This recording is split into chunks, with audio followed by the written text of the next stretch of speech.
like we've known each other our whole lives. The kind of safety combined with just the depth of connection, she's very vulnerable.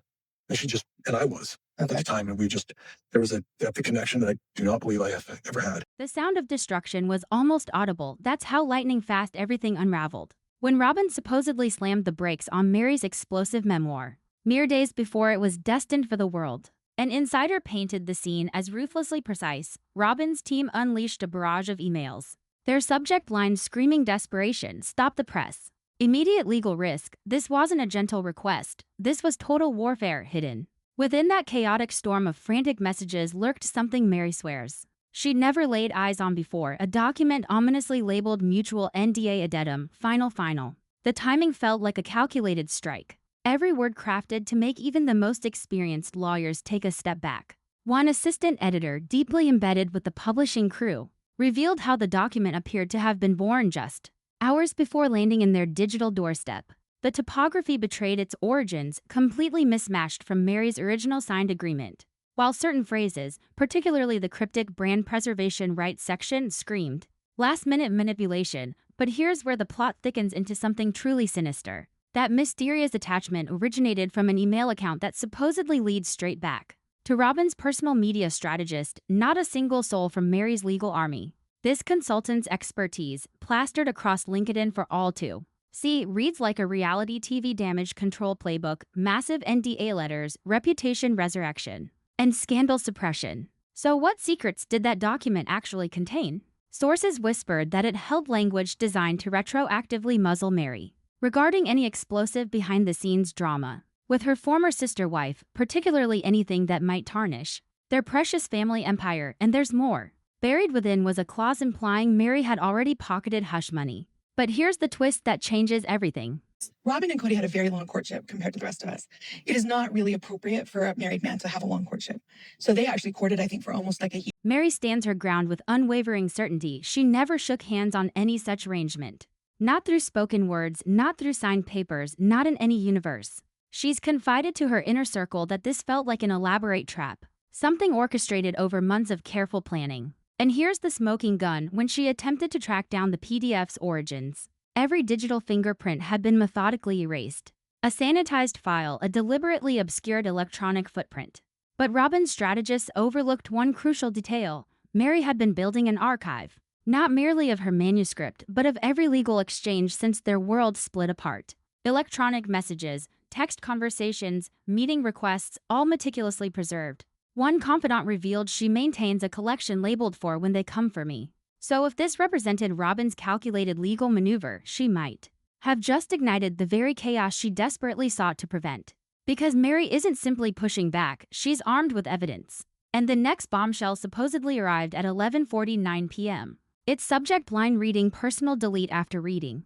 That midnight message transformed everything. Sandwiched between promotional clutter and delivery notifications, Meri discovered the subject line that sent ice through her veins: "Personal delete after reading." The sender wasn't Robyn herself, but someone who'd vanished from Meri's world for over 12 months, a former mutual confidant who, according to whispers, had secretly chosen Robyn's corner during the family's spectacular collapse. The content was brief, frantic, and terrifyingly cryptic. It urged Meri to halt publication instantly, and mentioned a discussion Robyn supposedly had with Cody just 48 hours earlier. That exchange, sources reveal, was volcanic. Robyn allegedly cornered Cody in their Flagstaff family room with what she branded a publicity catastrophe surrounding Meri's memoir. Someone privy to that evening described her as emotionally shattered, insisting the book would destroy everything they'd carefully reconstructed. Reconstructed what precisely? That's the burning mystery, because from outside perspectives, the only reconstruction happening was Robyn's stranglehold on whatever remained of the Brown family legacy. But that confrontation supposedly sparked a midnight phone call, this time targeting Meri directly. Cody, adopting an unusually authoritative tone, suggested she seriously reconsider her publishing agreement. Meri, who'd invested over a year perfecting her narrative, felt completely ambushed. She questioned what had shifted. He paused. Then, speaking in what she later described to a friend as suspiciously rehearsed language, he declared, "Things were shared in confidence. Let's not complicate this." That conversation concluded in under 3 minutes. Thank you. That's just adorable. Is that cute? Good job, Yeah. Mom. The following morning, Meri's publishing house was blindsided by correspondence from Robyn's camp, invoking mysterious prior agreements and insisting Meri's memoir would shatter confidential family pacts. Nobody could decode this language, not even the publisher's seasoned legal advisors. But that word pacts raised immediate alarm bells. It felt deliberately ambiguous, crafted to intimidate rather than survive courtroom scrutiny. Simultaneously, rumors began swirling that Robyn had orchestrated an urgent video conference with television and network attorneys, suggesting Meri had already milked the family's reputation far beyond reasonable limits. 1. Employee allegedly branded it the most transparent silencing attempt we've witnessed. And Robyn wasn't orchestrating this alone. She'd supposedly recruited a long-standing family connection, someone whose official business appeared to be standard consulting services. But insiders claimed that company served an entirely different purpose. Just days before Meri's project got axed, funds transferred, communications disappeared, and orchestrating everything was Robyn's relative with an established track record of discretion. This is where documentation becomes murky. And according to those who've glimpsed pieces of the evidence, this is supposedly where the conspiracy truly launches. Precisely when Meri's manuscript was pulled from expedited production, a $100,000 transaction flowed through an obscure company, registered just beyond Flagstaff's borders. The business carried an unremarkable title, Mountain Skies Consulting. But when devoted followers began investigating, it didn't require much effort for someone to discover the registered representative shared Robyn's surname, a relative, allegedly, one who's remained invisible throughout the series, yet intimately familiar with the dynasty, particularly regarding discrete damage control operations. And here's the peculiar detail: that company had remained dormant for over 12 months. Then abruptly, within 48 hours, it received a substantial six-figure injection and redistributed those funds equally swiftly, supposedly categorized as advisory payments. Advisory services for what purpose? That's the inquiry one unnamed financial expert raised after examining the transaction's timing. Because it materialized exactly when Robyn's representative started promoting the narrative that Meri had already received payment for restricting her public statements. Legally questionable territory if accurate. But more crucially, a story Robyn's faction could exploit to portray Meri as someone who'd already accepted the bribe. Except Meri maintained she never received a penny, and if she had, she definitely wouldn't be channeling it through some shadowy organization she'd never encountered. Various sources alleged the payment was processed on her behalf, not transferred directly, and that the objective was manufacturing the appearance of a deal. Documentation engineered for deception, because if Robyn's team could reference a payment and declare, "See, it's resolved," they might successfully intimidate Meri into silence. That's influence through illusion, but illusions work in both directions. And there was always like stuff at her house, and I'm like, wow, Cody and my money has always been separate up until Christine and Janelle chose and asked it to be out of the family financially. I used to be not so great with money when I was young. I had hard knocks. And then I learned during my divorce really how to budget myself very, very well. You just must have had a different priority. like he doesn't. When Meri's publishing house discovered the transaction, they supposedly slammed the brakes. Not because they trusted its authenticity, but because it unleashed a legal nightmare. Suddenly, uncertainty clouded everything. Uncertainty about Meri's actual commitments and whether releasing her memoir would trigger litigation warfare. One editorial insider painted it as a calculated holding pattern, while they deciphered this payment's true meaning. But Meri refused to accept this reality. She branded the entire situation as fabricated theater, a sophisticated trap engineered to muddy the waters and terrorize her into compliance. And according to her inner circle, that's when she unleashed her own arsenal. Every manuscript version, every editorial exchange, every production team message, all meticulously documented with timestamps. If Robyn was constructing her case, Meri stood prepared to demolish it completely. But the genuine watershed moment arrived when the family was summoned for what they called a brand strategy session, one that would leave everyone emotionally devastated. By the time this supposed brand summit was arranged, the atmosphere had already turned apocalyptic. The venue was allegedly Robyn and Cody's family room, theoretically neutral ground. But Meri later confided to a trusted friend it resembled hostile territory. Sources reveal all the wives received invitations, yet only Christine and Janelle appeared physically. Meri entered last, gripping a leather portfolio against her chest. According to an eyewitness, she settled into her seat wordlessly, simply fixing her gaze on Robyn until Robyn finally shattered the tension. And her opening words were supposedly straightforward. I think we all understand our purpose here. From that instant, everyone recognized this wasn't familial conversation, this was calculated confrontation.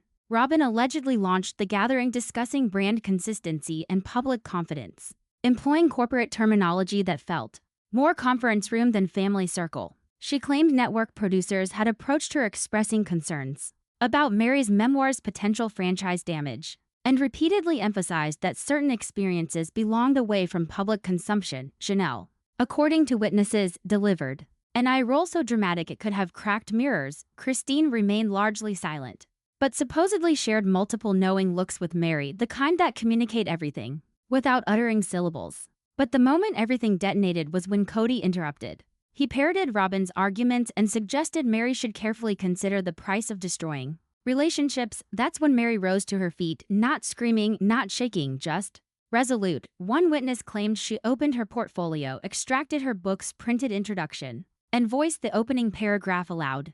It was vulnerable, heartfelt, nothing defamatory, simply her authentic experience. And when she concluded, she locked eyes with Robyn and declared, "If you're terrified of what I survived, perhaps you're not as blameless as you pretend." The room became tomb silent. That's when Robyn supposedly turned toward Christine asking, "Don't you think this could damage all of us?" Christine offered no response.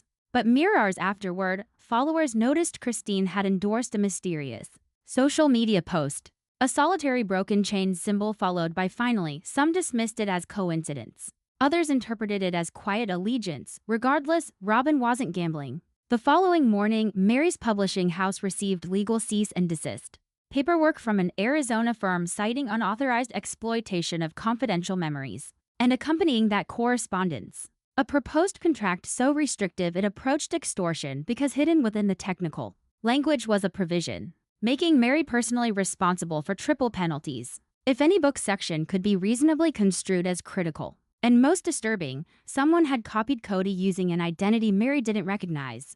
The copied identity wasn't recognizable to Meri, but when she shared the message with her lawyer, the response arrived almost immediately. That pseudonym belonged to Cody. He wasn't even attempting discretion, just a fresh email service, an altered version of his middle name, and a transparent effort to appear uninvolved.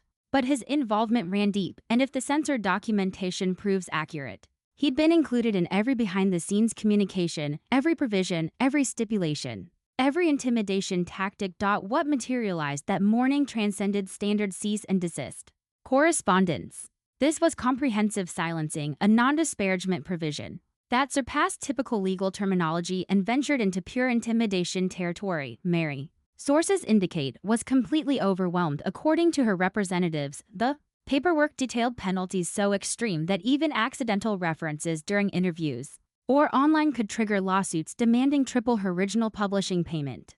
And the cruelest aspect, it alleged these protections were mutually established, suggesting she'd already surrendered her voice, but Meri hadn't, at least not consciously. That's where circumstances become complicated because Robyn's legal representatives referenced an earlier contract Meri had executed years prior during collective network negotiations. They insisted it remained binding. Meri's counsel disagreed. He contended the agreement applied exclusively to the television program, not personal ventures, particularly those pursued after separation. Yet Robyn's faction emphasized one phrase buried within the documentation: no disparaging commentary involving household members, past or present. It was ambiguous, interpretable, and frighteningly expansive, according to one source. It provided Robyn sufficient ammunition to transform the situation into complete legal paralysis. Meanwhile, Meri found herself fighting defensively. That identical day, Meri's editor received an anonymous phone call. When she answered, the voice identified herself as a family representative, no credentials, no organization. Just a threat. You're approaching chaos that could destroy everything. The editor, experienced with celebrity memoirs, felt genuinely shaken. She'd witnessed controversy. She'd navigated risk, but this felt choreographed, methodical, and completely beyond typical publishing conflicts. Nevertheless, the pressure intensified relentlessly. I will always pretty much want what's fair. And I feel like Meri has been treated very badly by Cody for years. And I just want to make sure that that doesn't carry forward into this property division. Publishing house legal advisors declared they couldn't proceed until Meri demonstrated complete freedom from previous commitments. Until then, her manuscript would remain trapped in suspended animation. Meri felt shattered yet undefeated. She recognized this timing wasn't coincidental.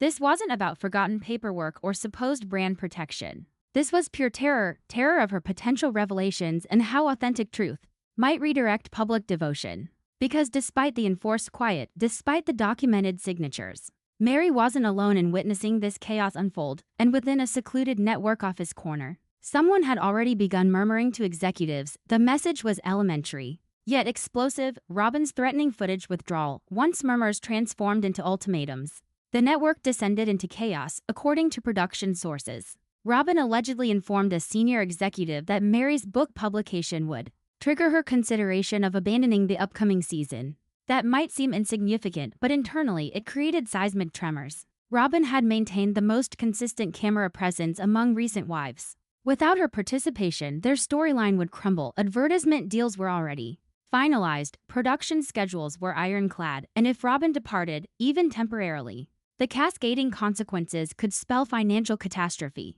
That's when leadership supposedly convened crisis talks. No cameras, no recording equipment, just secured doors and defensive postures. One meeting attendee claims pause. Everything echoed repeatedly throughout the room. But here's the revelation. Executives weren't solely concerned about Robyn. They feared Meri equally because allegedly someone in post-production revealed that Meri had been collecting evidence, genuine proof including voicemails, unused scene transcriptions, time-stamped correspondence between her and Cody, and portions supposedly contradicted viewers' televised experience. If Meri decided to detonate everything, it wouldn't merely humiliate Robyn. It could challenge the network's editorial decisions themselves. At that juncture, advertisers started demanding answers. What exactly filled those pages? Why was publication being prevented? Had copies already been printed? Then, precisely when circumstances couldn't deteriorate further, a voicemail emerged. Meri didn't leak it, but someone else allegedly did. A truncated message from a network executive time-stamped. Late evening, anxiously mentioning the nuclear option. The subject remained unclear, but their vocal fear communicated everything. Robyn had threatened departure. Meri might be preparing total destruction. And trapped between them sat a publisher frozen in legal limbo, wondering how they'd become entangled. In reality television's most dysfunctional family catastrophe. As news of this legal deadlock penetrated fan communities, public reaction was immediate and volcanic. Hashtags like "Let Meri Speak" and "Free the Brown Truth" ignited across digital platforms. Initially, Meri maintained silence, but followers detected something peculiar. Pre-order listings for her book, which had quietly appeared weeks earlier, suddenly disappeared overnight. No explanation, no notification, just erased. One fan even captured screenshots showing the memoir briefly displayed on Amazon. Under placeholder title "Unbecoming: A Wife's Exit Memoir," complete with preliminary cover design. By morning, it had vanished, not sold out, not postponed, completely eliminated. That's when speculation crystallized into certainty. Someone somewhere was manipulating strings forcefully enough to erase digital traces in real time. Meanwhile, those who'd already secured pre-orders began receiving mysterious refund notifications stating, "Title no longer available due to publishing schedule changes," but publishing veterans weren't accepting that justification. One editor anonymously suggested this level of removal only occurs when someone threatens massive litigation or worse, threatens abandonment.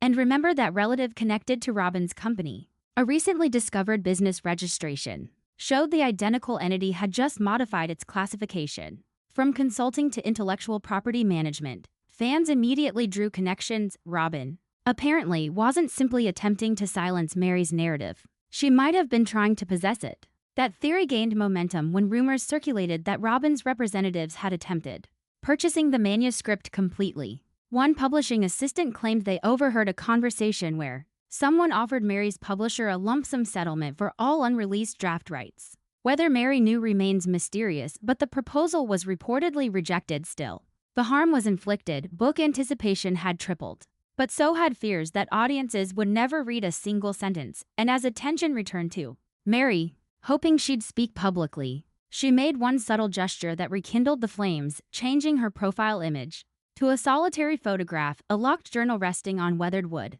That journal photograph communicated everything wordlessly. No description, no tags, just soft grain texture, worn leather binding. An unmistakable tension of something awaiting revelation. Fans exploded with theories. Was this the actual manuscript? A diversion? A signal that Meri wasn't surrendering? Within moments, the image was captured, redistributed, and analyzed like cryptic evidence. Some claimed to identify faint initials embossed in the corner, MB, representing Meri Brown. But genuine shock arrived hours later when Mary's relative, a rarely mentioned yet deeply trusted family member, shattered her typical online silence. Her post contained just two symbols, a locked padlock and a key. That was everything. And suddenly, this transcended whispers. This was a declaration. Meri retained everything: the drafts, the chronologies, the communications, the authentic story. According to her inner circle, Meri had secured her files across 3 separate locations, one digital, one physical, one completely offline. When questioned about this meaning, the source supposedly grinned and replied, "You'd be amazed how expertly she prepares for disasters." This marked the first time Robyn's faction realized they might not be confronting the same Meri they'd underestimated. For years, this wasn't merely a woman mourning a collapsed marriage. This was someone who'd been recording quietly, systematically, and waiting for the moment to reclaim her narrative behind closed doors. Publishing insiders say Meri had even contemplated independent publishing, bypassing traditional distribution entirely and self-releasing her book. The dangers were amplified, certainly, but so was her authority. No intermediaries, no legal delays. Just her truth, her method, and though she hadn't reached final resolution, her relative's cryptic key symbol clarified one reality: if they pressured her excessively, she'd unlock everything. Robyn, meanwhile, appeared to be orchestrating retaliation. According to 2 separate entertainment sources, she'd been observed meeting with a prestigious magazine in Las Vegas, accompanied by a publicity representative renowned for crisis management.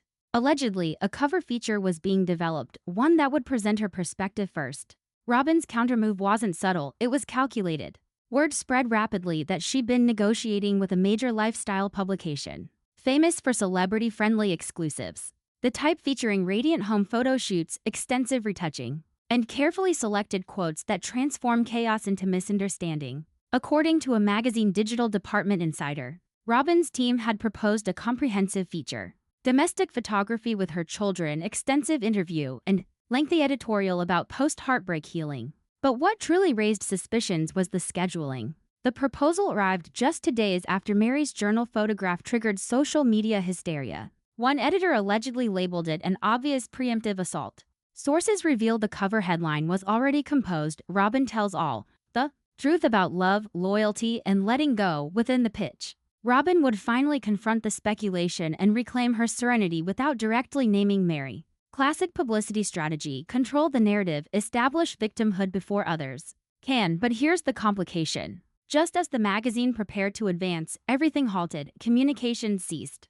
The editor-in-chief suspended layout approvals, and the photography team, who'd already secured stylists and venues, received stand-down orders. Why? According to internal sources, the magazine became nervous. Another unaffiliated publication was reportedly developing its own piece, based on anonymous former production staff interviews. And that article didn't present Robyn in the flattering light she anticipated, with potentially conflicting stories hitting simultaneously. Robyn's team allegedly requested postponement until they could assess the media landscape, but by then, news of the plan had already leaked and fans were dismantling it. One viral comment read, "If Robyn gets a cover before Meri gets a chapter, we revolt." Instantly, momentum shifted.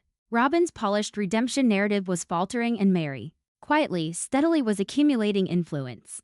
But then came the preview that shattered everything wide open. A live stream announcement with a title reading simply "Unedited Truth." It appeared without warning. A monochrome photograph of Meri, no smile, no enhancement, just her gazing directly forward, and beneath it, the declaration, "Unedited Truth." Live stream tomorrow, 7 p.m. Mountain Time. Nobody anticipated what would unfold. No publisher, no network, just Meri, a camera, and a commitment. Within moments, the countdown activated. Fans overwhelmed the comments. Would she actually reveal everything? Would she read manuscript excerpts, expose names, present evidence? Or was this another provocation in an extended psychological game backstage? Insiders say Robyn's team was panicking. One source claims legal warnings flew frantically, emails cautioning Meri that broadcasting live could violate multiple existing contracts. But Meri didn't flinch. She intensified her stance, even resharing a story stating, "When truth is all you possess, it becomes your arsenal." The livestream day brought suffocating tension. Producers, publicists, even former cast members were monitoring. One unverified report suggested Cody had personally contacted Meri just hours beforehand, allegedly pleading with her not to do something irreversible, but Meri didn't respond. Not this occasion. At precisely 7 p.m., the livestream portal opened and remained vacant. 10 seconds, 20, 30. Then just as the chat erupted in bewilderment, it vanished, gone without explanation. The stream was terminated before Meri ever materialized. Her account went dormant. The post was erased and the silence was absolutely thunderous. Speculation detonated immediately. Had Robyn's attorneys succeeded in obtaining last-minute legal restraint? Was Meri threatened with fresh litigation? Had she been muzzled? Or was this her ultimate strategic maneuver, a diversion, according to one confidant? Meri wasn't disturbed. She knew precisely her intentions, the source revealed, and believe me, this isn't finished. So, what's your assessment? Did Meri retreat to intensify pressure, or was she genuinely blocked at the final moment? And if Robyn did silence her, how long can she keep truth contained before it overflows? Regardless, don't forget to like, subscribe, and stay connected because the next video on your screen is ready, and believe me, you won't want to miss it.